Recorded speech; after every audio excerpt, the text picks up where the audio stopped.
So first in Brussels, please. Yes. Thank you very much, General. The weekend we heard about some news that there were some planes, aeroplanes in the air, aeroplanes from Gaddafi regime signed with the Red Cross. How is it possible that there will be almost some aeroplanes in the air?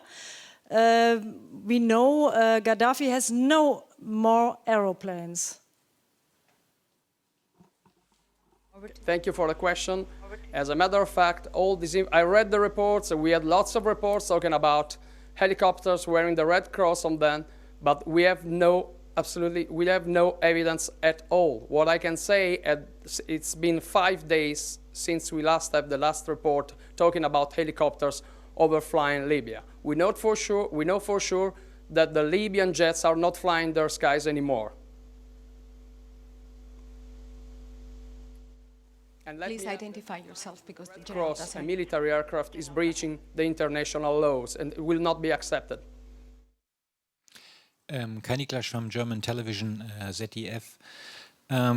We had reports that governmental buildings in Tripolis were bombed. Can you give us some more information about which building were bombed and whether Gaddafi was in this area too, or whether he was an aim to? That's the first part of my question. And if you allow a second one, Carmen just introduced that there were reports in The Guardian, Le Monde, and some other important newspapers that there was a ship between Lampedusa and Libya, and there was a helicopter above that ship, and the refugees said it just dropped some bottles of water and some food, but then was never seen again. There was no help from NATO. Can you give us some more information about that? Okay, I will start from answering the second part of the question.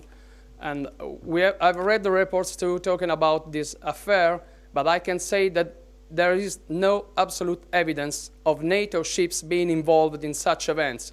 What I can tell you for sure, that in case NATO ships were directly involved in such events, the NATO captains of the ship will do everything in their power to ensure that their behavior is according to the international maritime laws and traditions.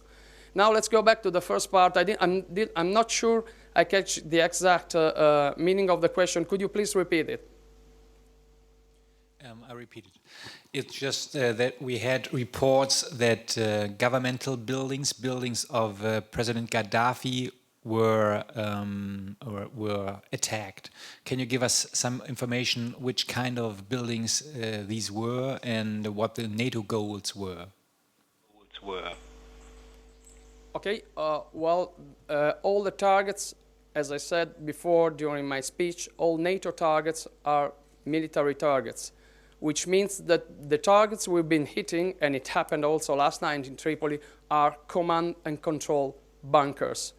And again, just to make clear the stuff, that NATO is not targeting individuals. It's not in our mandate.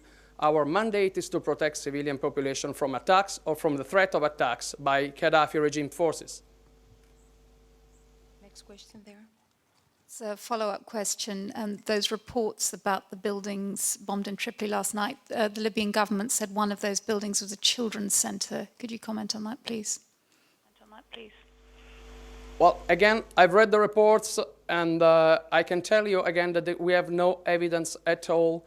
We have no people on the ground, so we cannot confirm or deny the information which has been released by the Libyan government. What I can assure you is that the targets we're after are only command and control military sites, and those command and control sites are being targeted because they were direct link with the violence being given to the Libyan populations. Now, Rach, the next questions go to Naples, please.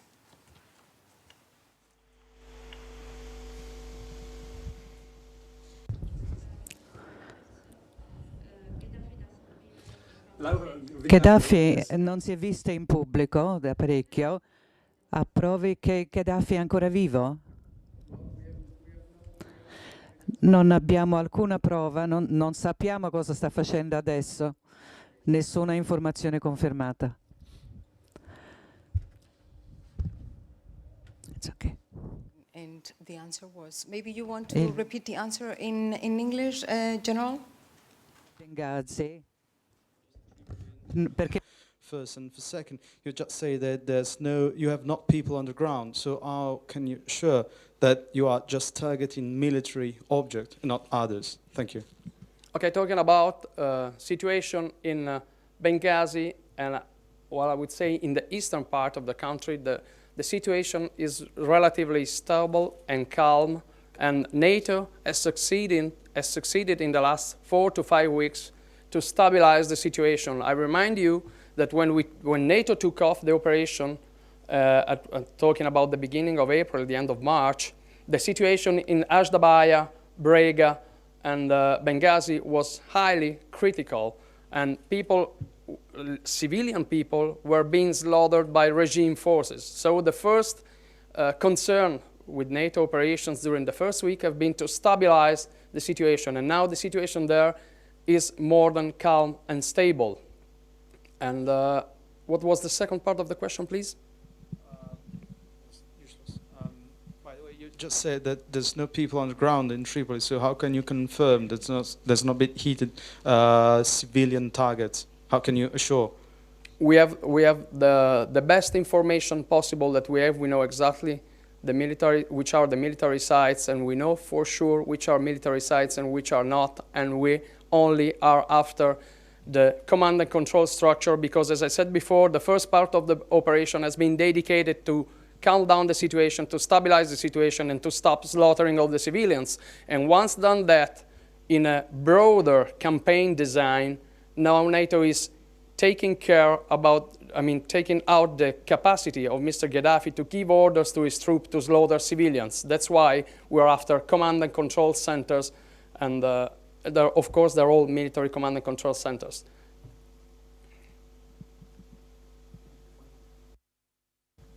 We have one more. Good morning. I'm Paolo Santalucia from the Associated Press. Let me go back to a question that has been already posed, but to have a little bit more details about this migrant ship. Because we had the chance to do an interview this morning with an Eritrean father who has been called by these migrants before they died, and he said that he called the NATO command in Naples to alert the Naples command that there was this ship adrift, and there are other reports saying that also the Coast Guard, the Italian Coast Guard, was aware of the position of this ship. So according to you, how does it come that nobody knew about it and NATO didn't know about it? Well, again, you're talking about some reports that I've read, but again, we have no evidence of NATO being directly involved in such operations. That what I can tell you for sure, that every time NATO has been directly involved in such events, and it happened at least a couple of times at the end of March, the NATO ship's captain did all he had to do according to the international maritime laws and traditions to rescue the people. So you didn't receive any alert on this ship? I have no evidence of having received such alerts. Okay, thank you. You're welcome. Now we move back to Brussels, please, here. Yes, Brooke Singer, Jane's Defense. I wanted to come back to this incident of killing the snipers that you did. If you have no people on the ground, then how do you know that the snipers you hit with precision bombs were not rebels or Misrata citizens taking revenge on Gaddafi forces and their civilian sympathizers? Thank you. Okay, all our actions are based on solid informations that we have. So, to the best of our knowledge, those troops, it was more than clear that those troops were attacking civilians downtown Misrata.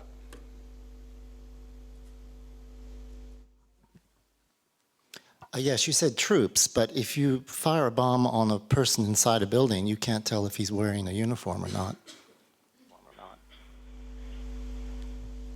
I remind you that the mandate that we've been given by United Nations is to protect civilians from the attacks or from the threat of attacks.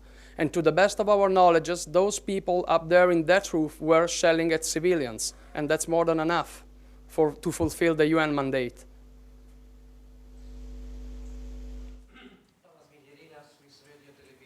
Can you please give us a bit of details about when you say we will behave according to the rules and the traditions if we meet the migrants? When you say rescue, you mean you give them food and water, or do they stand a chance to board a NATO ship if their ship is in distress? Do they have any chance to do that? If they get on a ship, do they have a chance to apply for declare that they want to apply for asylum? And finally, do you have any legal base or anything to bring people back to Tunisia, as allegedly some of these groups were offered to by NATO ships?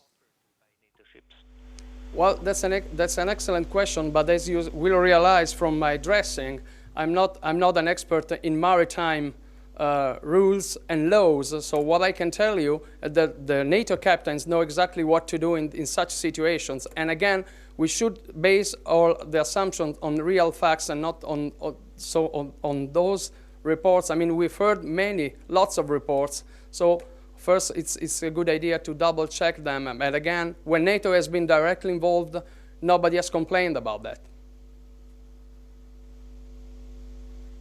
As the General just said, are fully aware of the responsibilities under the international maritime law, and we will continue doing everything in line with the international maritime law. So this needs to be clear.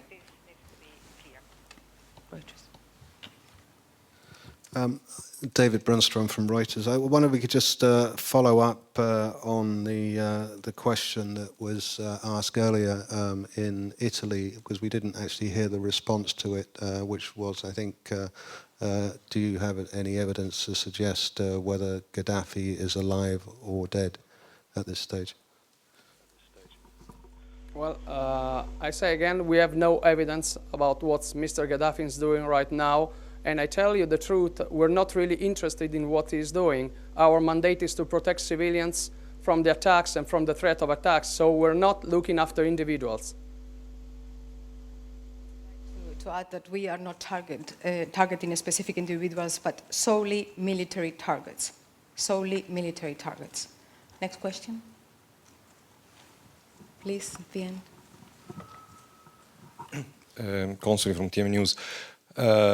My question is quite simple. Do you consider that Mr. Gaddafi is an objective as command and control, not as an individual? Because if you say we are not targeting individuals, I understand, but it's hard for me to understand that Gaddafi is not a command and control center, even if it is an individual and not a site.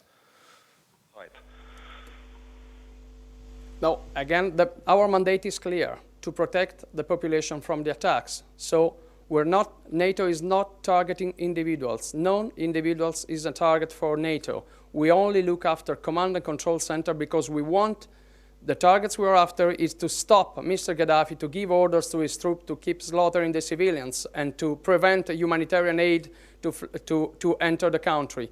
So again, we're not really interested in individuals, not in Mr. Gaddafi's life. We're after command and control centers as a second part of the broad campaign I was talking about. First, we had to stabilize the situation in most parts of the country, and then we could move to the next step, which is preventing the regime forces to give orders to the troops on the field.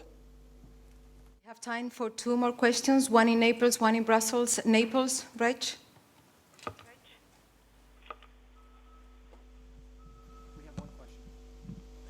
Thank you. I'm again Paolo Santalucia from Associated Press. Last week in Rome, there's been the contact group for Libya, and the French Foreign Affairs Minister Juppé said that, according to him, the mission, Unified Protector, could last still a few months. Can you comment on this? Do you think is it just a matter of months? Well, I'm not really bothered about that, but we know perfectly which is our end state.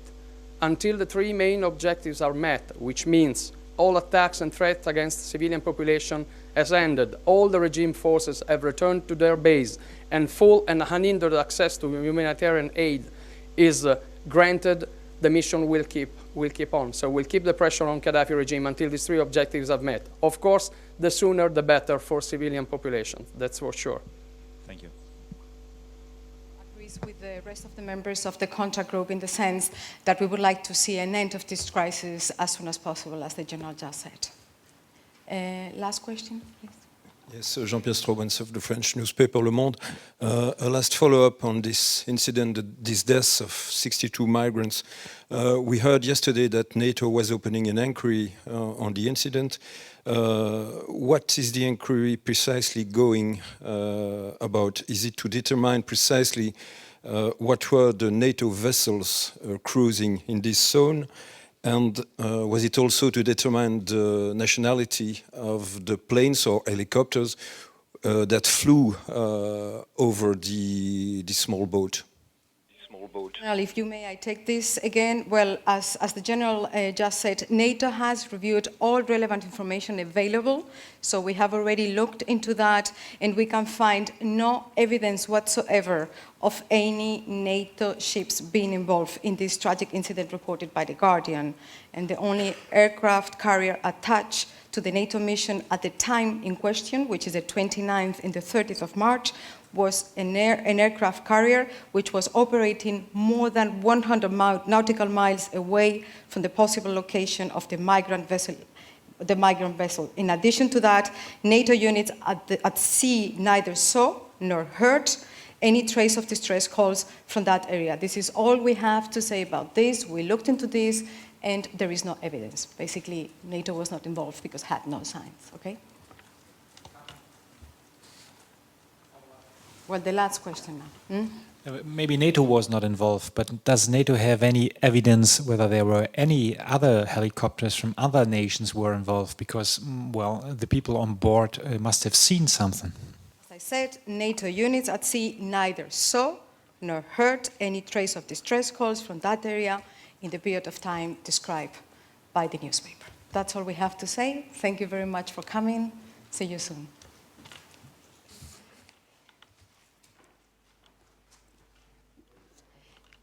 And now, I think we have the pictures now, no? Okay. Thank you very much for being here. Thank you. Grazie a tutti. Arrivederci. My colleague Peter Clark is going to read to you what the pictures mean. This is an example of what I told you, the operation in which NATO was involved on the 26th of March, rescuing migrants in a boat going from Tripoli to Lampedusa, I think. So, Peter.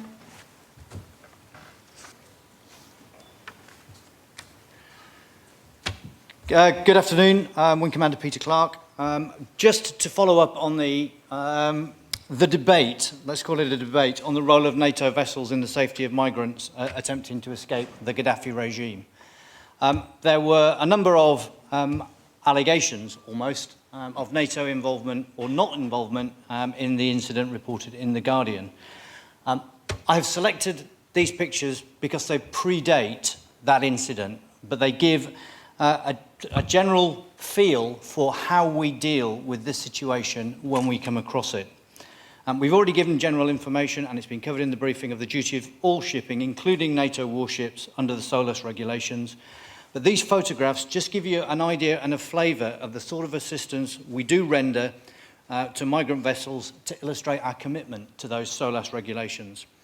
On the 26th of March, the Italian ship Etna, which was under NATO command in support of the arms embargo, assisted a vessel of around 150 people on board, including women and children. And you can see the sort of vessel and how crowded these vessels are when they leave the Gaddafi regime. The vessel had already received assistance from another NATO ship by the provision of food and water, but after the vessel came into distress and the engine failed, the Etna sent teams, including medical professionals, to assist the passengers. The Etna provided sickbay care for a newborn baby and mother before flying them to Lampedusa for transfer to the hospital. And the Etna remained alongside the vessel as all passengers were evacuated by Coast Guard vessels who had been summoned by the Etna to come and assist. The helicopter returned to the Etna and then took a second woman who was already undergoing contractions to Lampedusa for transfer to the same hospital. This operation saved a total of 208, figures don't add up, but the operation saved 283 people. I think there was a second incident within the same day. So over a 36-hour period, we saved 283 people from two vessels like that by coming to their assistance when they had engine failure. The situation with the migrants reported in The Guardian yesterday was tragic, but as we've already said, we have thoroughly investigated and we can find no evidence that we were made aware of that situation. None of our warships or assets report that the helicopter reported in the newspaper. We can't speak for other nations. I know other nations have spoken for themselves and said that they were not involved and were not aware. But I would add that this story is not new, despite the exclusive tag. If you want to go to La Repubblica around about the 15th of April, you'll see the same story reported with different facts, with different nationalities, with different vessels. So there is a lot of speculation and a lot has been made of something that seems to be a very moving story in both senses of the word over the last 3 weeks. But we do take these our responsibilities seriously. Not just, I mean, this area is not just have NATO vessels. There are just under 20 NATO vessels. But don't forget that there is a huge amount of commercial shipping and other military vessels passing through that area. All we can speak for are the NATO vessels under our command. We were not involved in that incident, tragic though it was. And when we are involved, as you can see, we do take it very seriously and we take our responsibilities probably more seriously than some of the commercial shipping, because that's what we're there for, the protection of civilians at sea and on shore.